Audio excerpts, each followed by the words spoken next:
Mississippi, 1930, Sunflower County. The nights in the Delta were quiet, almost holy in their stillness, but for the black families who lived between the cotton and the pine, silence was never peace, it was warning. The whispers of the Ku Klux Klan had begun again, like distant thunder rolling in the dark. In those days, a knock at the door after sundown could mean death, and a mother's prayer was often the only thing standing between her children and the grave. Her name was Sarah Whitfield, a widow barely 30, with 2 small children and a patch of land that her late husband had fought hard to keep. Since his death in a so-called accident on a white man's field, Sarah had lived under a constant shadow. The same men who had smiled at her in church now rode past her house at night, slow and deliberate, their horses' hooves pounding a rhythm that made her heart race. She never slept fully anymore. Her body had learned the language of fear. But on one dreadful night in 1930, fear came to her doorstep not as a rumor, but as fire and hate. Alone, with only her courage and her children's trembling breaths beside her, Sarah Whitfield would face the kind of terror that could break the soul of any person. Yet in her stood something that the Klan could never touch, the fierce, unyielding power of a mother protecting her own. In the Mississippi Delta, being a black woman alone was a sentence written in invisible ink. No one said it, but everyone knew how it ended. When Sarah Whitfield lost her husband Elijah, the world did not pause to mourn him. They said he fell from a cart, crushed by a bale of cotton, but Sarah knew the truth that hung between the silences of the town. Elijah had spoken too loudly, too proudly, and too often about fair pay. The white foreman had warned him, "A colored man who talks too much forgets his place." A week later, his body came home cold and broken. The sheriff called it an accident. The town called it a shame. Sarah called it a message. After the funeral, the preacher told her to move away, maybe go north where people said a black woman could breathe. But Sarah had buried her husband under that Mississippi soil. It was the same land their hands had worked, the same dirt their sweat had softened. Leaving it would be like losing him twice. She decided to stay, not out of stubbornness, but out of something deeper, something the white men who rode past her gate could never understand. Home wasn't safety. Home was claiming space in a world that wanted her gone. Every day she rose before sunrise, tied her hair back and worked Elijah's field herself, planting and tending as if defiance could grow like crops. By day, she endured the quiet stares, the whispers, the men who called her girl, though she carried more weight than any of them could imagine. By night, she listened to the wind move through the trees, half expecting it to carry the sound of hooves. The nights in Sunflower County were long and heavy. Fear was a second skin. She began keeping a small shotgun behind the kitchen door, the same one Elijah had used to hunt quail. Each evening before bed, she would check the latch twice, make sure her children, little Ruth and Daniel, were tucked tight, and whisper to them, "If you ever hear me say run, you run toward the trees and don't look back." It was a ritual she prayed would never be needed.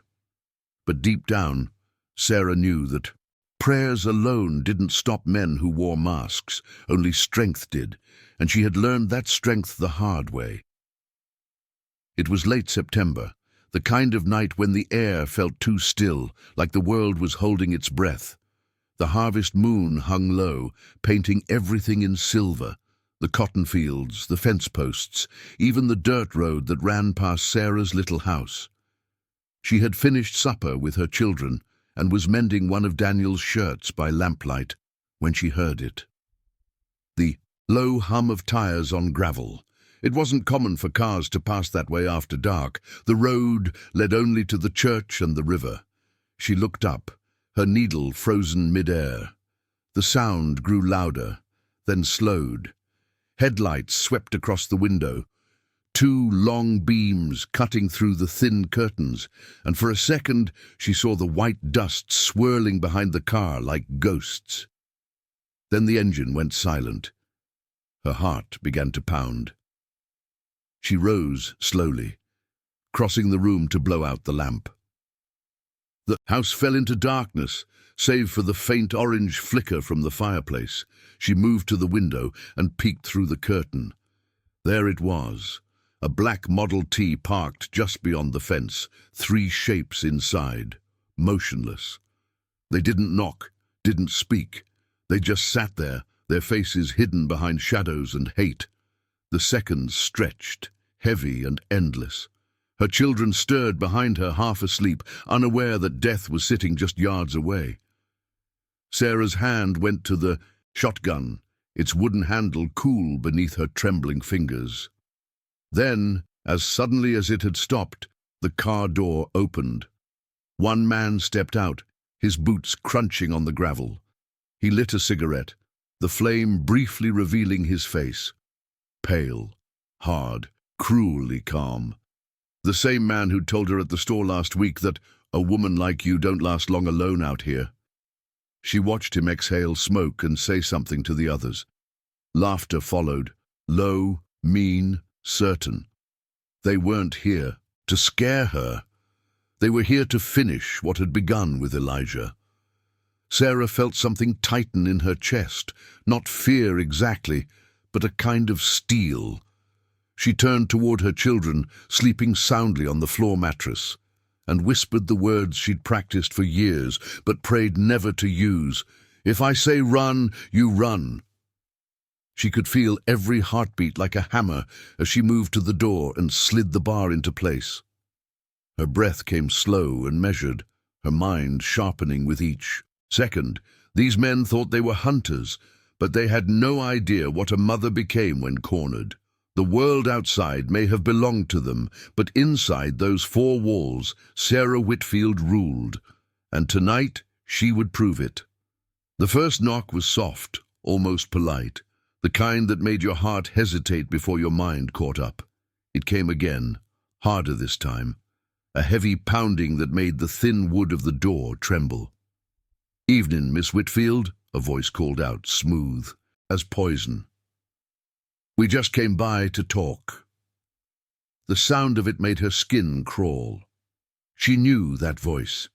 It was Harlan Brewer, the owner of the plantation where Elijah had worked before his death. A man with hands too clean for labor, but stained all the same. She could picture him standing there, hat low, a smirk hidden beneath the lie of civility. "Ain't no need for this door between us," he said, tapping the wood with his knuckles. "You open up, and maybe we can come to an understanding." Sarah didn't answer. Her children stirred at the sound, Ruth whispering, "Mama, who is it?" She put a finger to her lips and whispered, "Shh." The pounding came again, louder now, angrier. "We know you're in there, woman. Don't make us come through it." Outside, boots scuffed against the dirt, and the faint smell of kerosene drifted under the cracks. Sarah's stomach turned cold. They had brought oil. She could see their shadows stretching across the curtains. 3 men, maybe 4. They were close enough now that she could hear them breathing.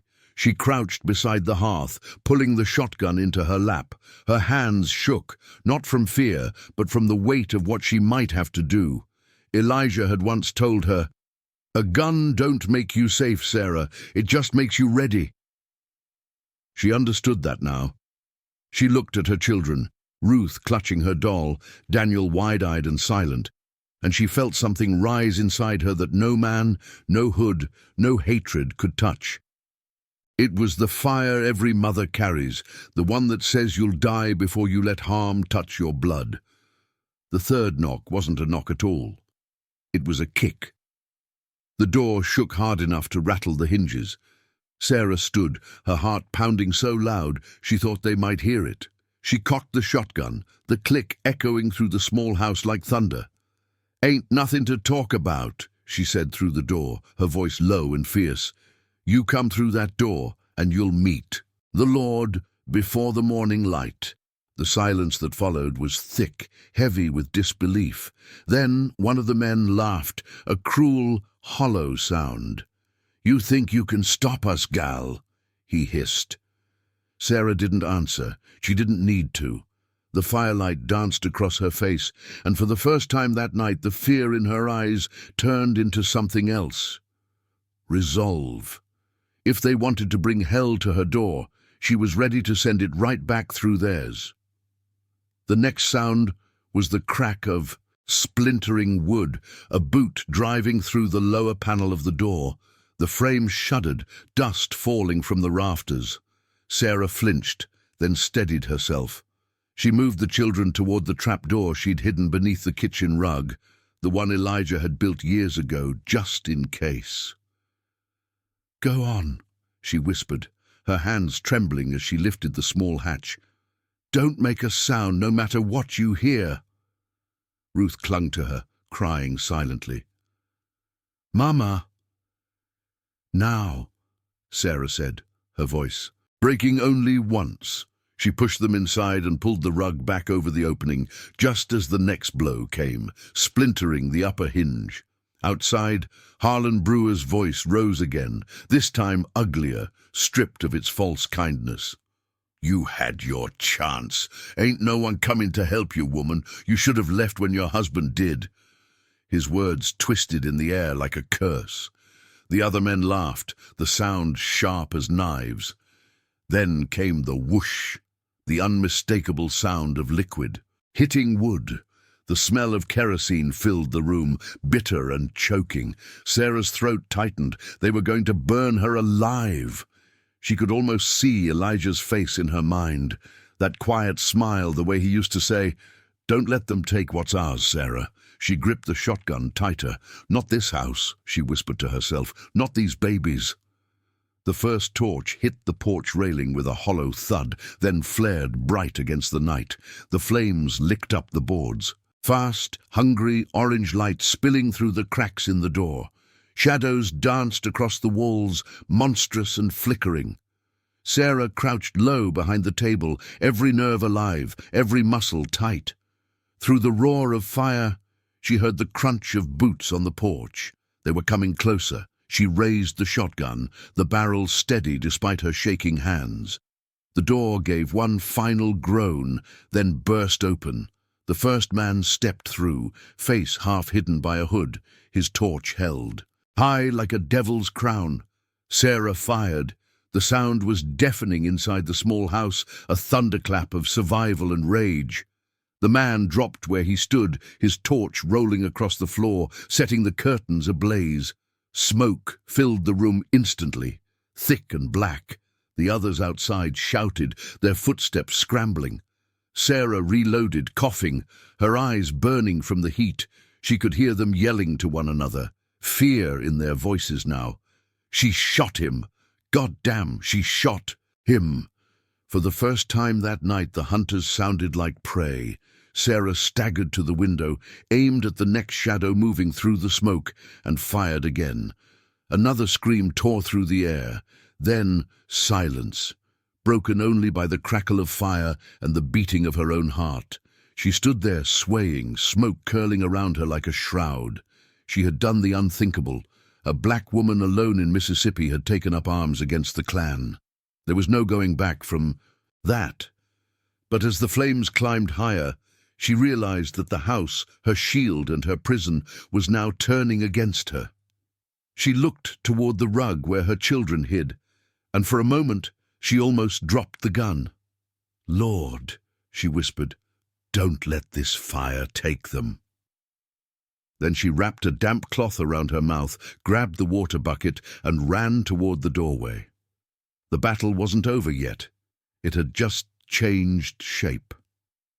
The flames clawed their way up the walls, devouring the dry wood Elijah had built with his own hands. Smoke rolled through the rooms like a living thing, hot and choking, turning every breath into a fight. Sarah stumbled toward the door, coughing so hard she could barely see. Her hair stuck to her forehead, her lungs burned, but she kept moving. Through the haze, she caught sight of the porch, half collapsed, still smoldering, and beyond it, the dark fields under a bruised sky. The men who'd come to kill her were gone, scattered into the night like cowards, but their destruction remained. She knew she couldn't save the house, not now. The heat was too strong, the boards screaming as they split. She turned back toward the rug covering the trapdoor. Dropping to her knees, she yanked it up, letting a gust of smoke billow into the opening. "Babies, come on!" she coughed. For a second there was no sound, and panic gripped her chest. Then Daniel's small hand reached up through the dark. She pulled him out first, then Ruth, holding them both close. The children were crying, eyes wide and shining in the firelight. "Mama, the fire!" Ruth sobbed. "Don't look at it," Sarah said, voice raw but firm. "Look at me." She wrapped a blanket around them and pushed them toward the back door. Outside, the yard was chaos, bits of ash floating like snow, the smell of kerosene still heavy in the air. The night insects had gone silent, the only sound the crackle of burning wood and the pounding of Sarah's heartbeat in her ears. She guided the children through the smoke toward the old pecan tree by the fence line, where the air was clearer. "Stay here," she said, kneeling to meet their eyes. "Don't move till I come back." Daniel grabbed her arm, crying, "Mama, don't go!" But she had to. There was one thing left inside, Elijah's Bible, the one she read from every night, its pages worn thin by years of hope. She couldn't let it burn. She ran back through the doorway as a beam fell behind her. Sparks, raining down like angry stars. The heat bit into her skin, but she didn't stop. She found the Bible on the table, its cover already singed. She clutched it to her chest and turned toward the door, coughing, gasping, stumbling into the night once more. When she reached the yard, she fell to her knees beside her children, dragging in a deep, ragged breath. Behind her, the house groaned, then collapsed in a shower of sparks that lit up the sky. Sarah watched it burn without tears. She had lost everything made of wood and nail, but the living things, her children, her soul, were still here. She looked down at the Bible, edges blackened, the words inside untouched. "You see," she whispered to Ruth and Daniel, her voice shaking but steady, "the fire can't take what God gave us." In that moment, under the glow of her burning home, Sarah Whitfield felt something shift deep inside her. It wasn't victory, not yet, but it was survival. And in that place, at that time, survival itself was rebellion. By dawn, the fire had eaten everything. The small house was now a pile of glowing embers, sending thin trails of smoke into the gray Mississippi morning. The air smelled of ash and damp soil, and in the stillness after the chaos, Sarah could hear the faint hiss of wood cooling in the dew. Her hands were blistered, her throat raw from smoke, and her arms ached from holding her children all night long beneath the old pecan tree. The sun was just breaking, through the mist, painting the fields gold, and she could finally see the wreckage for what it was, not just her home, but her life's proof of existence, erased. And yet, even as the wind moved through the ruins, Sarah realized something strange. What remained wasn't despair, it was resolve. Ruth and Daniel slept against her lap, soot streaking their faces, their small chests rising and falling slowly.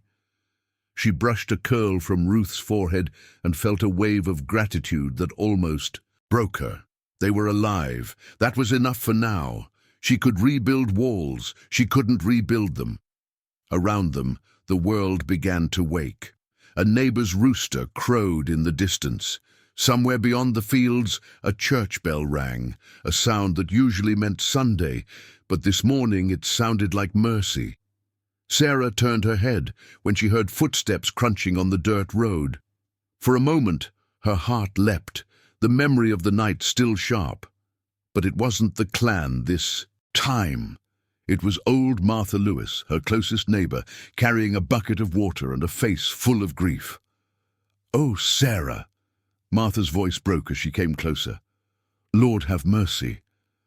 She dropped the bucket and knelt beside her, taking Sarah's burned hands into her own. The older woman's eyes filled with tears, scanning the ruins. "They did this," she asked, though she already knew. Sarah nodded, her jaw tightening. They came for me, Martha. But they didn't take us. Martha's lips trembled as she looked toward the sleeping children. You shot back, didn't you? She whispered. Sarah met her gaze, steady, unashamed. I did what I had to. The words hung heavy between them, dangerous but holy. Martha squeezed her hand. You ain't alone, child. Not no more. By midday, a few others came, quiet, cautious, looking over their shoulders. Black families from up the road, from the church, from miles away, who had heard the echoes of gunfire and fear. They brought what they could. A loaf of bread, a hammer, nails, blankets. Nobody said much. Nobody needed to. Together, they began to clear the wreckage, one charred board at a time. As the ashes lifted into the air, Sarah realized that something far bigger than her house had caught fire that night. A spirit had been lit, one that burned quietly in the hearts of every man and woman who'd ever been told to bow, to run, to hide. She looked down at her sleeping children, then back at the horizon. We're not running, she whispered. Not ever again. By the second day, the story had already begun to spread across the county. In the general store, in the fields, at the train depot, people whispered the same words. That colored widow shot the Klan. Some said she killed 2 men. Others swore they saw 3 bodies hauled away in the night. The truth no longer mattered. What mattered was that someone had finally fought back. In a place where silence was survival, Sarah's defiance was more dangerous than any bullet. To some, it was a spark of hope. To others, it was an act that needed erasing. The sheriff rode out that afternoon with 2 deputies, dust trailing behind their horses like ghosts of authority. He was a large man with a sunburnt face and eyes as cold as polished steel, the same sheriff who had called Elijah's death an accident. He stopped at the edge of the property, dismounted, and stood staring at the ashes. Martha and a few neighbors stood behind Sarah, silent but solid. You're a hard woman to find, Mrs. Whitfield, the sheriff said finally, his voice slick with disdain. There's been talk, real serious talk, that you shot 2 white men last night. Sarah didn't flinch. Her hands were raw and blistered, her dress torn, her children clutching her skirt. Men came to my door, she said evenly. They brought fire and death with them. I sent it back. For a long moment, no one spoke. The sheriff shifted, his jaw tightening. You best be. Careful how you talk, woman, he said, taking a step closer. Ain't the law's job to protect folks who think they're above it?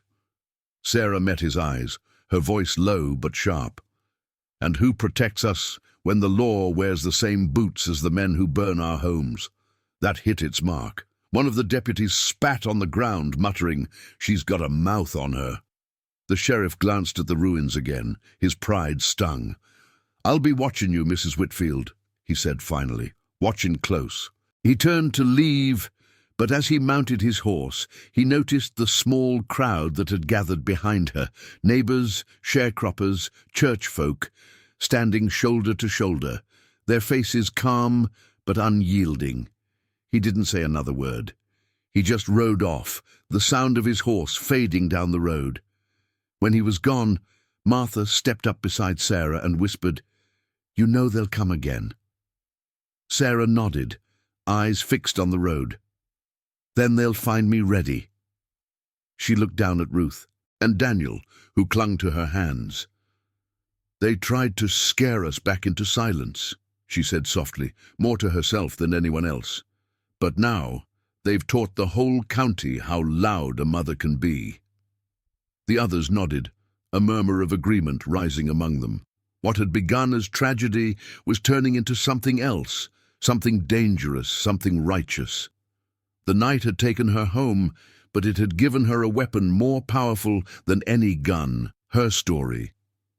And in Mississippi, stories could spread faster than fire, As the week passed, the nights grew heavier again. The sky itself seemed to remember the fire, holding its breath above the ruins of Sarah's home.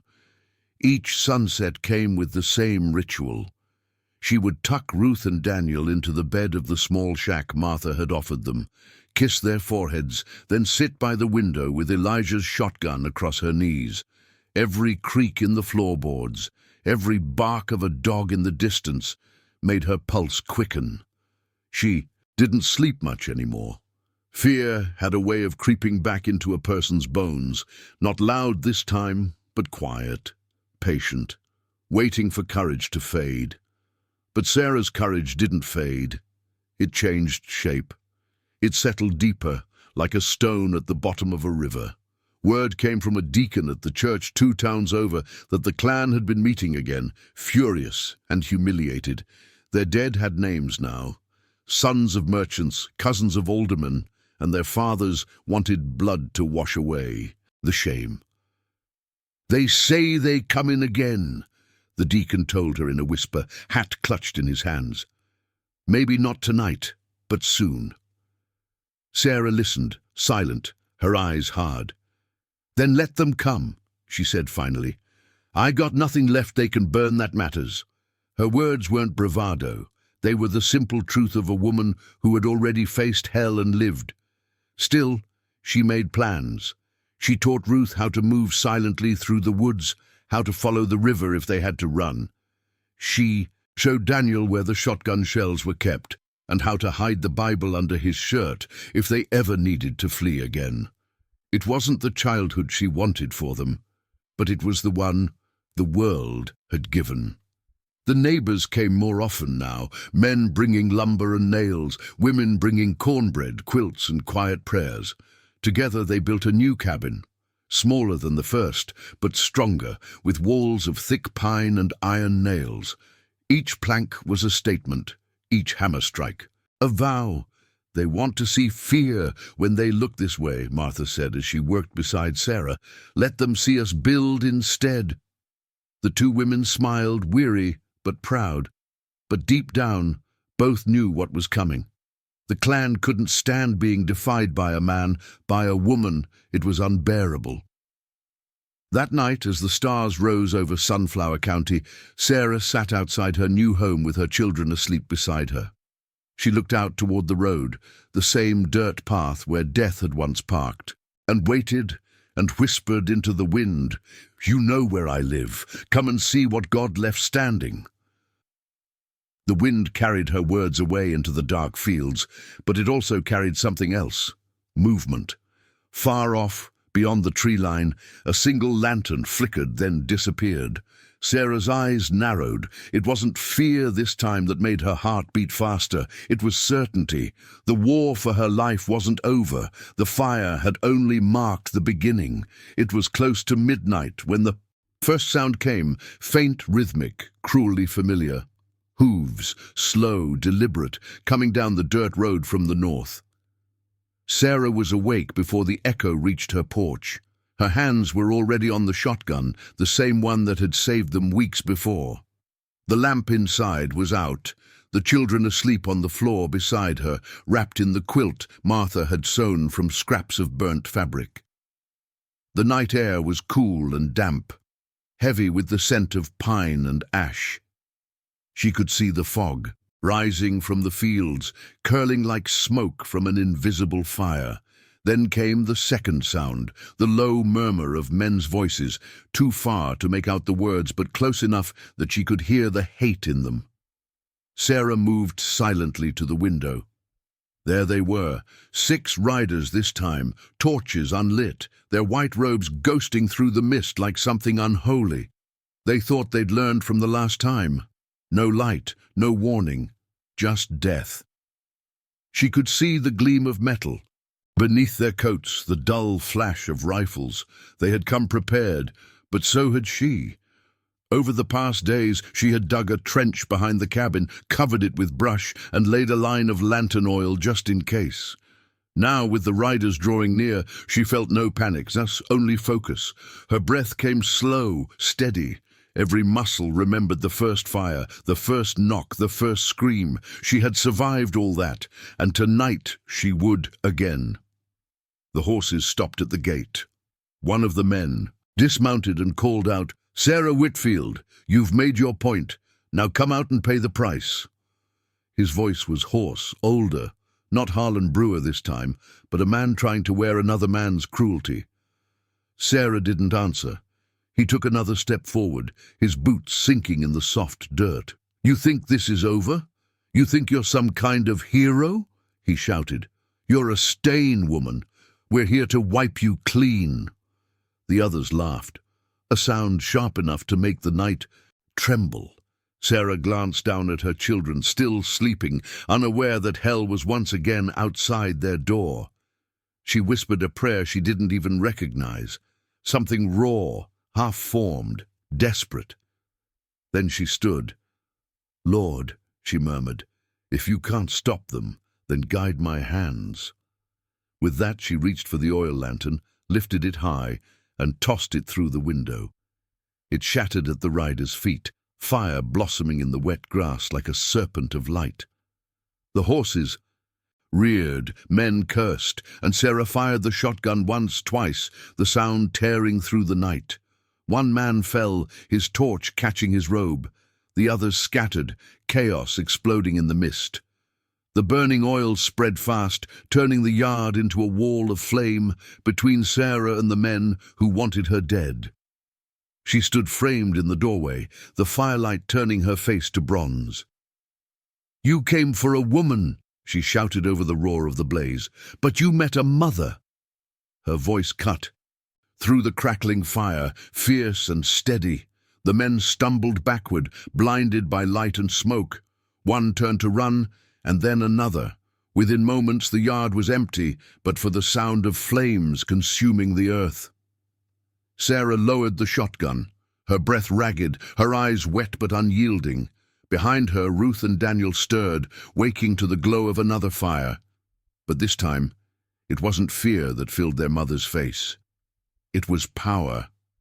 The kind born from surviving the unspeakable and standing tall again. When the last hoofbeat faded into the trees, Sarah stood alone in the yard, surrounded by the quiet hiss of dying flames. The air reeked of smoke and gunpowder, and the sky above the delta was beginning to pale. That faint, tender grey that comes just before sunrise. She felt the ache in her arms from the recoil, the sting of soot in her eyes, the rawness of her throat. But she did not move for a long time. Her mind was somewhere far away, caught between the terror she had just survived and the realization that she had crossed a line few dared to even approach. She had faced them again and sent them running. A black woman, a widow, a mother, alone, had made the Klan retreat. In that quiet hour, Sarah understood what it meant to live in defiance of death itself. The cabin door creaked open behind her, and Ruth appeared, her little face pale in the firelight. "Mama," she whispered. "They gone?" Sarah turned, her voice soft but sure. "They gone, baby." Daniel came next, rubbing his eyes, the shotgun shell bag clutched tight in his small hand. He looked past his mother at the scorched grass, the smoking earth, the broken torches scattered near the fence. "You hurt, Mama?" he asked. She knelt beside them both, gathering them close. "No, baby," she said. "Not hurt. Just tired." She looked over their heads toward the rising sun, its light touching the blackened field, and added quietly, "But the world's changing. It has to." By mid-morning, neighbors began to arrive again, drawn by the rumors that had spread like fire across the county, that the Klan had ridden out for revenge and had come back beaten. Some came with disbelief, others with awe. A few stood in the road, too afraid to approach, just staring at the woman who had done what men wouldn't. Martha Lewis pushed her way to the front, shaking her head in wonder. "Lord Almighty, Sarah," she whispered, "you've turned this place upside down." Sarah only nodded. "No," she said quietly. "They did that when they came here the first time. I just stopped it from burning again." Word of the night's events reached even farther this time. By evening, people from nearby towns had walked miles to stand in front of Sarah's small cabin, looking at the scorched earth and whispering prayers. No one called it a battle, but everyone knew it was won. That night, while others rested, Sarah sat again on her porch with the shotgun. Beside her, her children sleeping safely inside. She wasn't waiting for another attack. She was keeping watch over what she had built.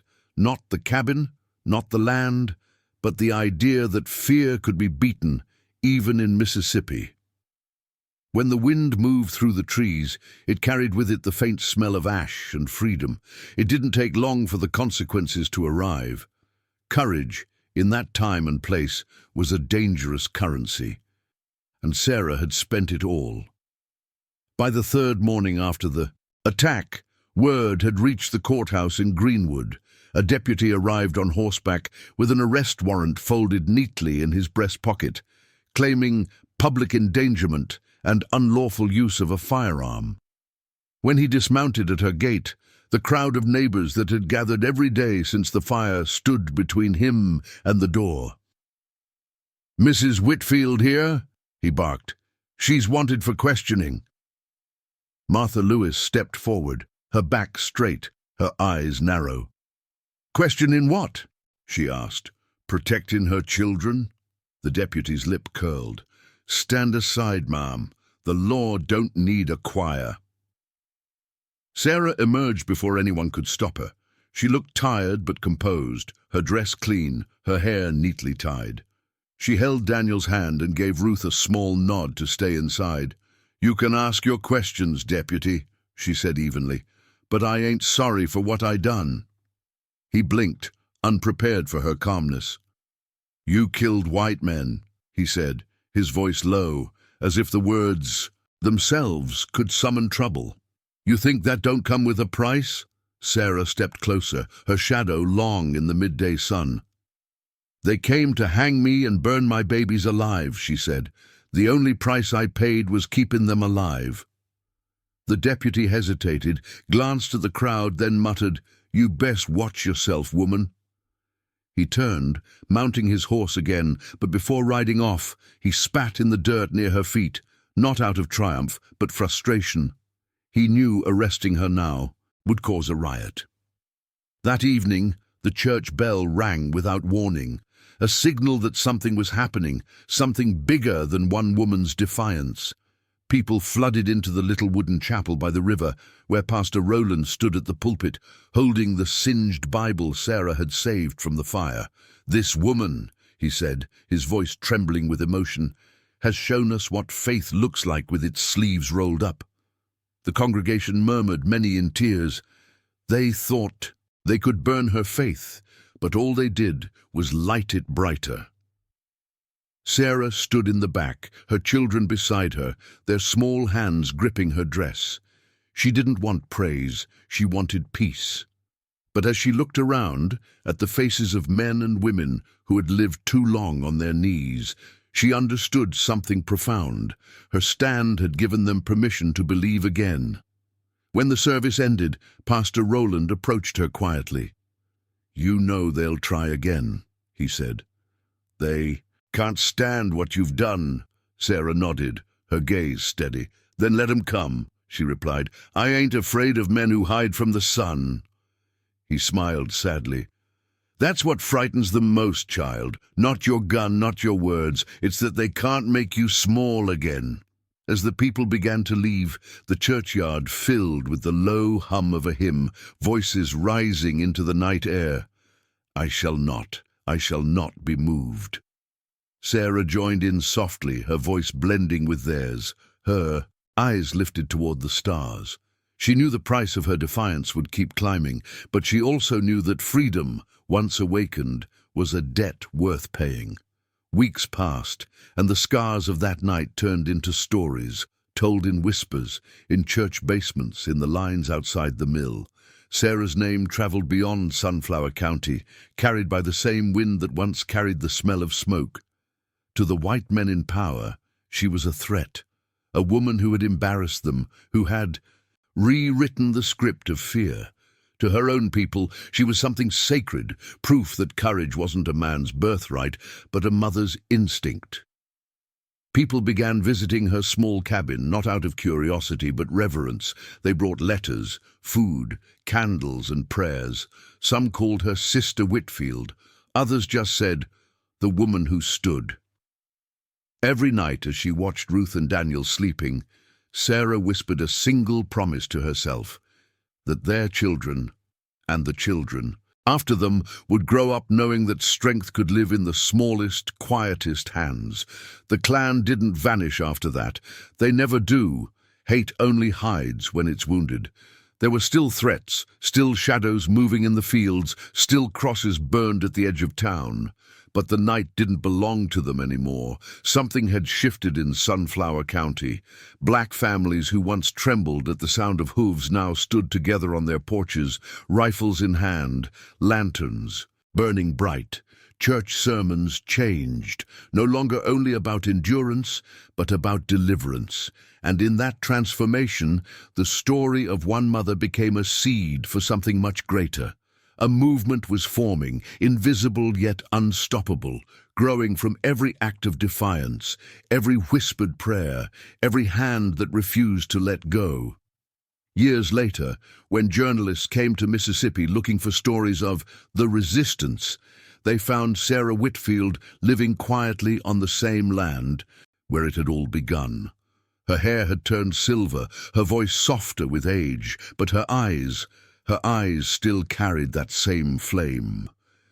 When they asked her how she had done it, how she found the strength to fight back, to stand when the world wanted her to kneel, she smiled faintly and said, "Strength, that wasn't strength, that was love, and love, when it's cornered, learns to fight."